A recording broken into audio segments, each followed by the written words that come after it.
church? Hell no. Are you no longer feeling comfortable in church? This podcast is for individuals who are desperately missing God, but don't know how to find Him. Substance abuse, domestic violence, sex offenses, acrimonious divorce can contribute to discomfort in the church. For these individuals, church is just not an option anymore. Ordained minister Dennis Hall and his guests invite you to listen to this podcast for topics that are inspiring, uplifting, and will bring hope to those who just feel church is not relevant in their lives today. Hello, I'm Dr. Dennis Hall, and I am delighted that you're listening today to this podcast. It's been an unbelievable week in America. It's the kind of things that have been going on, mainly political, are really milestones in our history.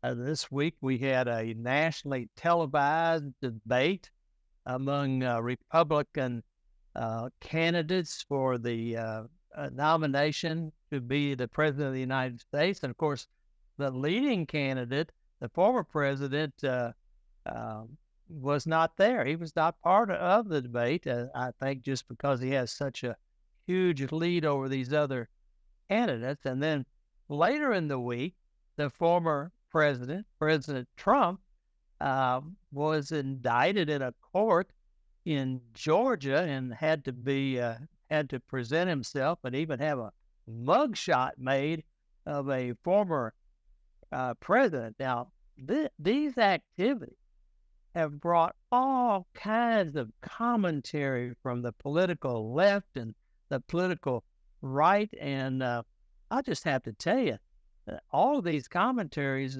reveal the disdain and the hatred of one another among these political parties and political leaders. I have read and seen that some political scientists are calling this level of hatred really a prelude to democratic collapse. Now that's scary. That's scary, and all of us should be alarmed. And I get the sense that a lot of Americans are really tired of this kind of bickering and this kind of hatred that seems to be expressed back and forth between political leaders. It was not always this way. If you look back 40 years and you ask people how to rate, that is, whether you're favorable or warm, or whether you have a favorable or warm opinion of people in the opposite political party, the average Democrat and the average Republican said they felt okay about the opposite party. Amazing. But for the last 4 decades at least, the partisans in both parties, Democrats and Republicans, have increasingly turned against each other in this escalating cycle of dislike and distrust and hatred. Now, we ask ourselves, well, what are some of the reasons that have caused this? And it's pointed out that there's been a gradual movement of Democrats and Republicans along urban, rural, and conservative, liberal lines, and a large percentage of conservative evangelical Christians have aligned with the Republican Party. It's a reflection of what's happened between these parties, between liberal and conservative lines. You know, if you go back, say, 40 years, the Republican Party had a significant share of moderates and liberals and included a tradition of moderate, good government, Yankee republicanism that dated back to President Lincoln.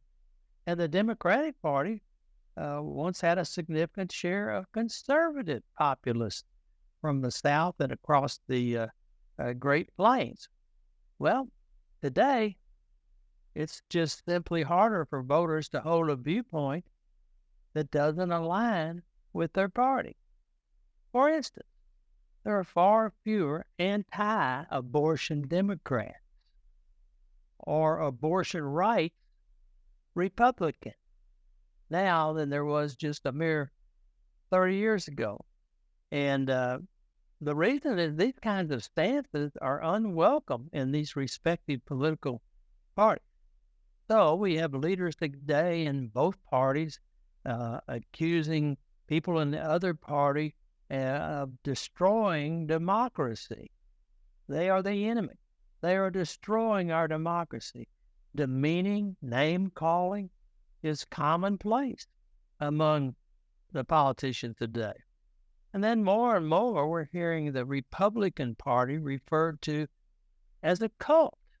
And those who, I guess, support President Trump are some kind of cultist. And, of course, as I said earlier, this is the home. The Republican Party is the home of the majority of conservative evangelical Christians. So what's happening to Christian faith in America? Has it become dangerous in America to be a Christian, to have a Christian faith? Well, Christians in America have been on the losing end of what some people call the cultural war contest for a long time on school prayer, same-sex marriage, or transgenderism, or freedom to follow one's Christian faith in your business, and other issues. It sure doesn't seem like Christians have a major voice at the marketplace, and there just seems to be that there's new, vigorous secularism that has catapulted mockery of Christianity into the mainstream. Anti-Christian activists refer to Christians as bigoted, homophobic, misogynistic, xenophobic, hatemongers. Well, that's a mouthful, isn't it? Who, through their anti-abortion activities, wage war on women. Now, those are the labels that are being thrown around regarding Christians in our society. Now, you couple this with the fact that Americans who identify themselves as conservative evangelical Christians has declined from 65% in 1996 to 40% today, based on several national surveys. Bottom line is fewer and fewer people are identifying themselves as conservative evangelical Christians. So, we're not surprised then, are we, to see some of the faithful pay unexpected prices for their beliefs. A teacher in New Jersey suspended for giving a student a Bible. A football coach in Washington placed on leave for saying a prayer on the field after a game. Or the fire chief in Atlanta fired for self-publishing a book defending Christian moral teachings. Marine court-martialed for pasting a Bible verse above her desk. Bakers, florists, web page designers prosecuted for refusing to use their talents to support gay marriages. And Christian student groups like the InterVarsity group kicked off campuses to a number of Christian adoption agencies across America attacked, and many more examples of Christians being under attack in America. Now, don't get me wrong. There is zero equivalence, I would say. Zero equivalence, no comparison between the horrors of genocide against Christians around the world. No comparison. But there is a quiet persecution of believers in the West. It's underway and it's going on. When American citizens become fearful of expressing their religious views, something has snaked its way into the marketplace. It's an insidious intolerance for religion that has no place in a country that was founded on religious freedom. As Christians experience this unprecedented level of hatred and hostility, they're asking, why do they hate us so much? Why do they hate us so much? Politicians and judges and journalists, producers, educators, and many other leaders are sympathetic to and tolerant of every kind of false religion and every kind of perversity except when it comes to Christian teachings and values. Jesus told his followers in John 15:20 that if they persecute me, they will persecute you also. So we Christians understand that Jesus warned us. He warned us that our commitment to following Jesus would create persecution. But contemporary Christians, they typically pay their taxes. They pray for the nation's leaders. They give generously to charities, volunteer in local schools and community projects, feed the homeless, send millions of dollars and thousands of people abroad to help needy nations, and make many other positive contributions to society around the world. These Christians are asking, why do they hate us so much? Why do they hate us so much? The famous politician R.C. Sproul supplies an excellent explanation in his book for this kind of irrational hatred.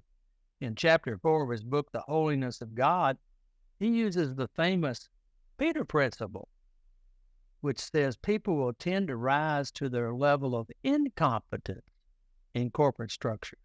People keep getting promoted until they end up in a job that's beyond their abilities and where they cease to do well. And then he points out that the super competent in corporations, the super competent are an exception to this rule.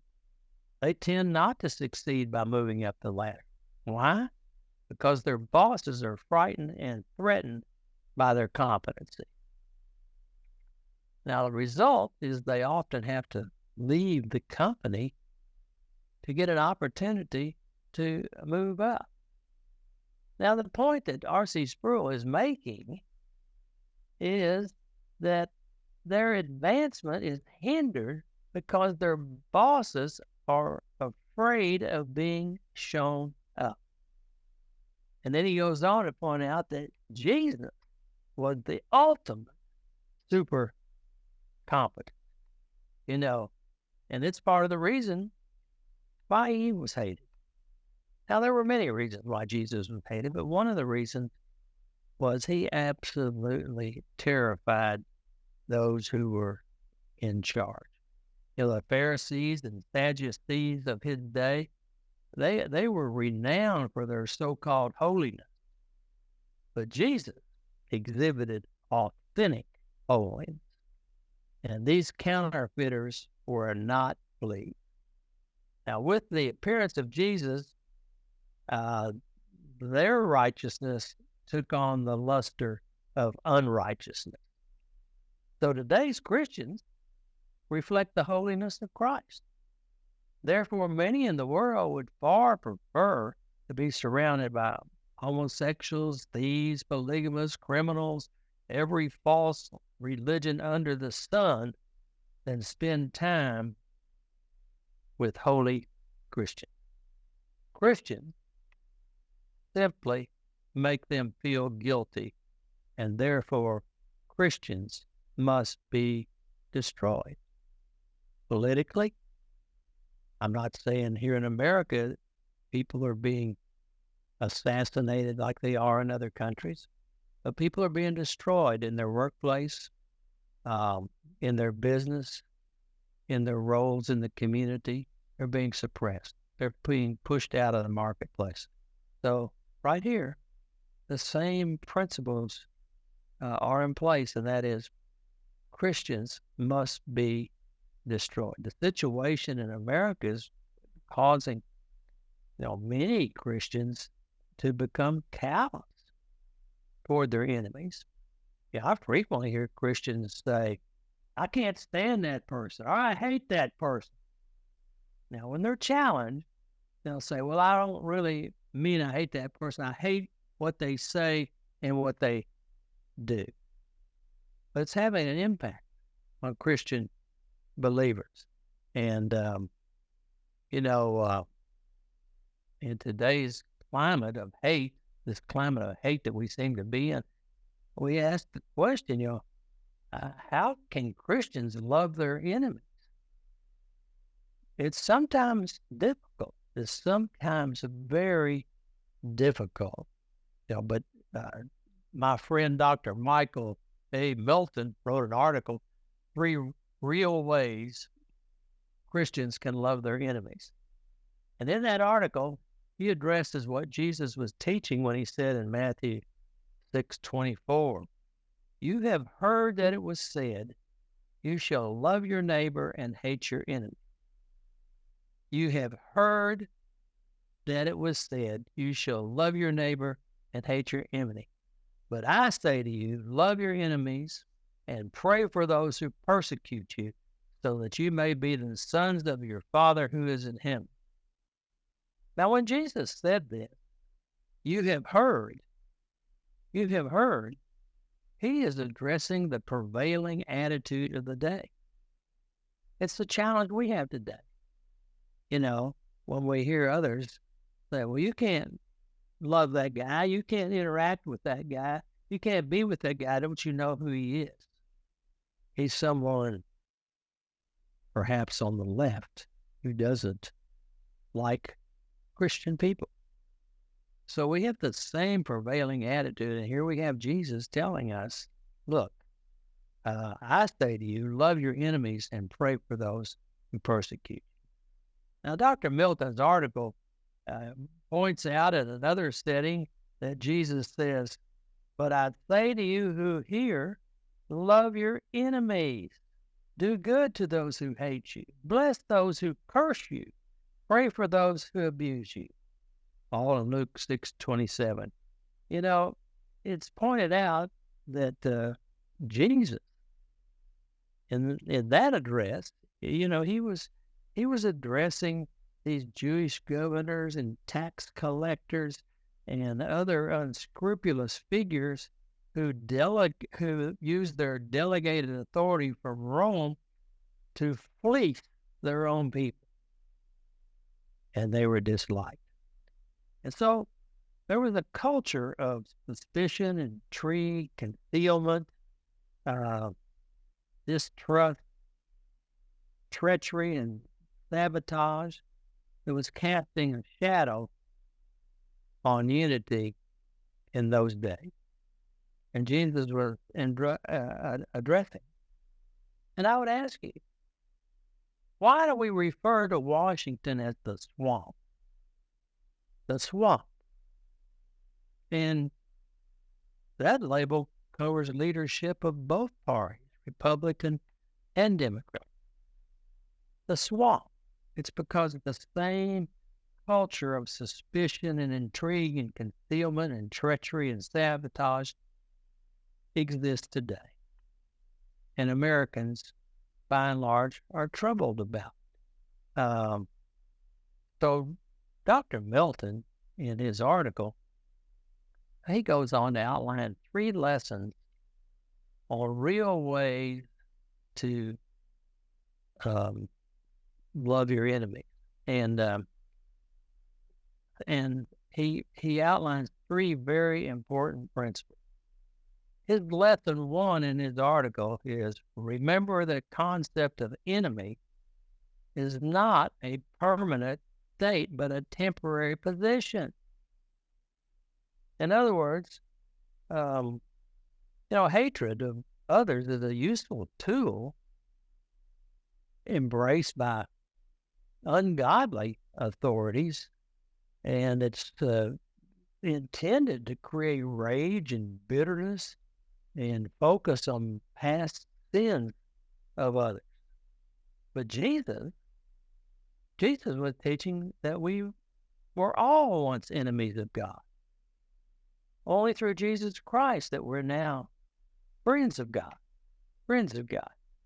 And the point that Dr. Milton is making is those who persecute us today may in fact, through God's grace, become those who protect us tomorrow.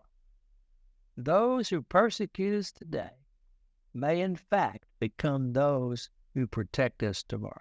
Well, think about the Apostle Paul. He was an aggressive persecutor of believers,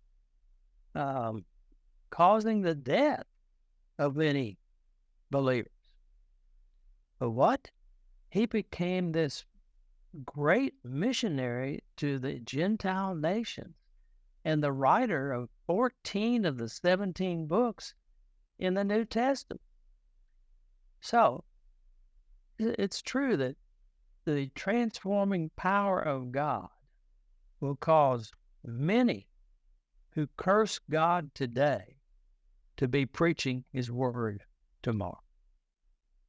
That's one of the reasons that we must love our enemies.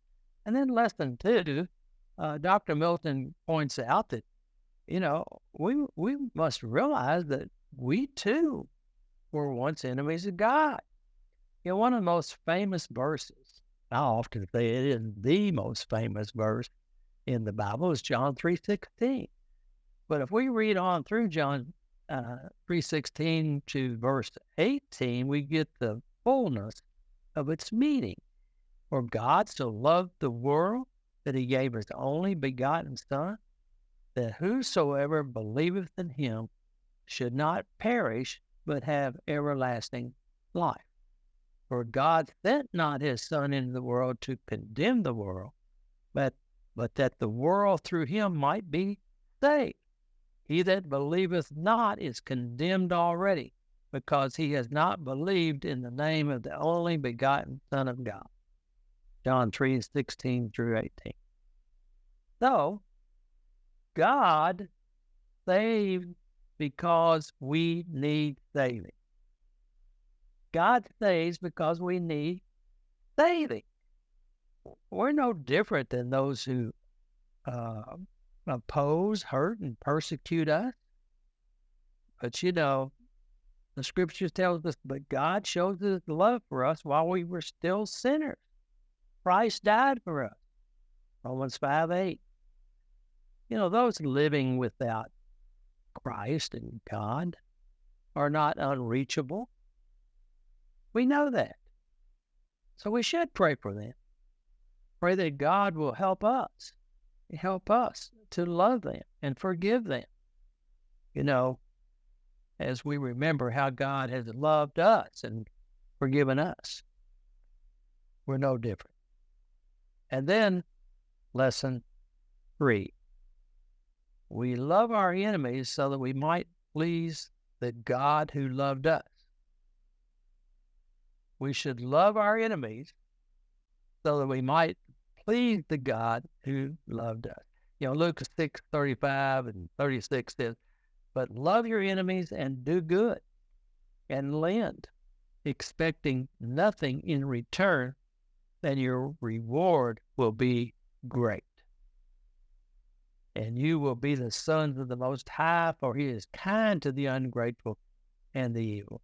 Be merciful, even as your Father is merciful.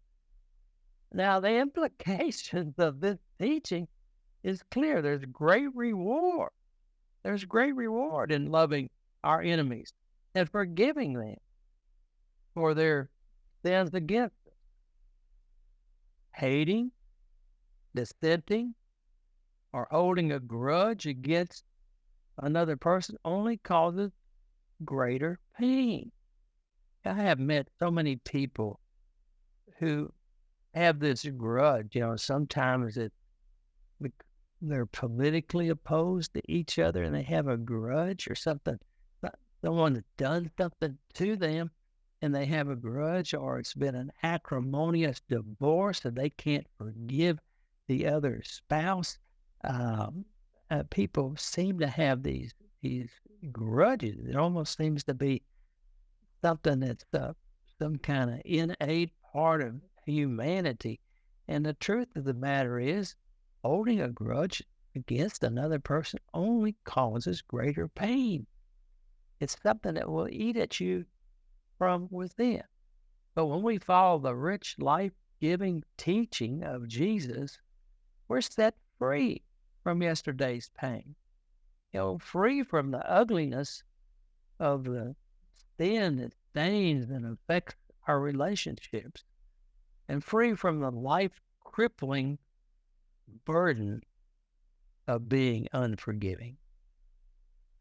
Now, as we begin to wind down this podcast, I'd like to conclude by quoting Dr. Milton from his article that I would, recommend you read. And he says there is no reason for you to remain on the painful cross of unlovingness or in the shame-shrouded tomb of lifelessness.